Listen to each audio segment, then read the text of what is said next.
E mais ainda, vejam Provérbios 18, 21. Eu teria muitos outros textos a citar, mas eu estou pulando-os para nós não nos alongarmos muito. A morte e a vida estão no poder da língua. O que bem a utiliza, come do seu fruto.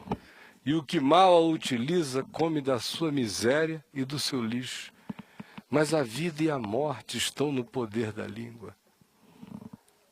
A minha vida é a minha morte, porque se com a tua boca tu confessares a Jesus como Senhor, e no teu coração tu creres que Deus o ressuscitou de entre os mortos, tu serás salvo.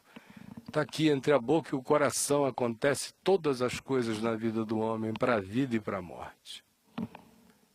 Por outro lado, se do meu coração procederem coisas ruins, elas vão se transformar em morte para mim, vão se verbalizar em morte, que me sentencia no engano de pensar que eu sentencio o outro.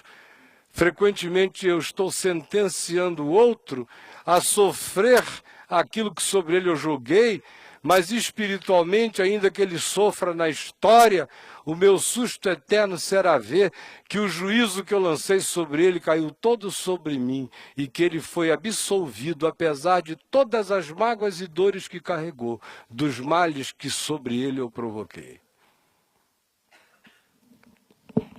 Vida e morte procedem do poder da nossa própria língua. E por último, minha gente, vamos ler aqui em Provérbios, no capítulo 26, o verso 28. Provérbios 26, 28. A língua falsa aborrece a quem feriu, e a boca lisonjeira é causa de ruína. O outro extremo da ofensa é a falsidade.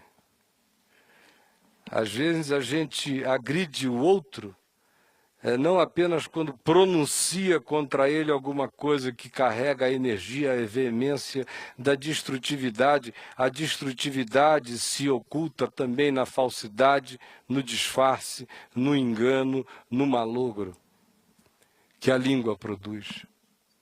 Então, meu irmão, olha aqui para mim. Você vai para casa hoje e vai começar a pensar séria e profundamente, só um minutinho, Dora, para a gente terminar aqui. A gente vai pensar séria e profundamente numa coisa. É o que a gente anda fazendo com a produção das nossas energias de pensamento,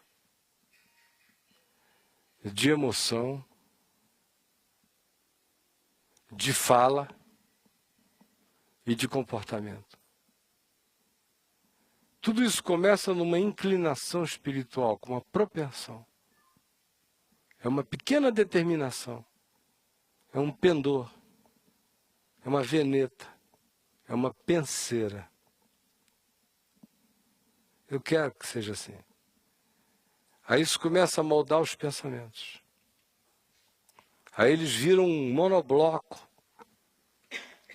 Aí eles produzem uma energia contínua. Aí essa energia se transforma em atitude, em gestual, em modo, em andar, em olhar, em franzir de testa, em muxoxo, em virar de rosto, em movimentos, em subtezas. Vira cenografia, vira teatralização de uma comunicação que já não se contém na subjetividade. E por último, se transforma em palavra. E no caso negativo, com o poder da morte sobre mim e com o poder de destruir a vida do outro. Se no casamento é provavelmente o lugar onde a gente mais tem a facilidade de experimentar as desgraças dessas coisas. E às vezes você vê gente boa que se ama ou que um dia se amou muito, mas que foi se entregando àquilo que Paulo diz aqui, que é para a gente não se entregar, às gritarias. As gritarias. Às vezes a gente fica pensando que as gritarias são bobagem. Claro que existem silêncios sepulcrais que são cheios de ódio. Mas a gente só atinge o nível do silêncio homicida numa relação conjugal depois de muita gritaria. Começa com pequenos desrespeitos que vão se avolumando, vão se avolumando. Começa com a nossa desconsideração pelo limite do outro, pelo cansaço do outro, ou pela hora do outro, ou pela fraqueza do outro. Começa com a nossa falta de piedade por um vacilo que o outro deu e a gente reforça ainda mais. Viu? E vai, e vai, e vai.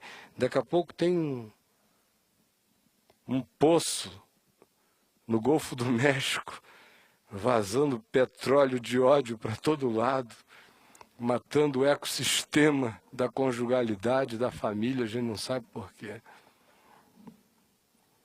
Então o exercício que a gente vai fazer é esse. É ir para casa hoje e fazer uma releitura, viagem do seu comportamento exterior, das suas palavras. Veja o que você fala para as pessoas, como você fala, que isso tudo começa em como você pensa nelas.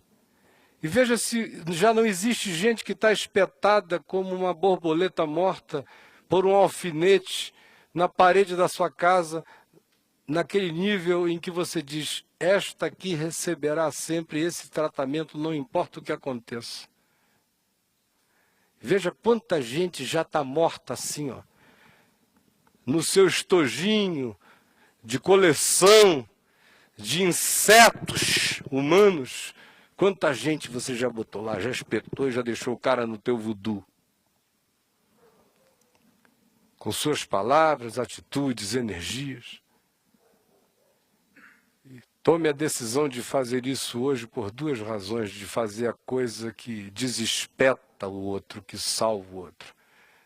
Por você, para que essa sentença não fique sobre você como juízo permanente.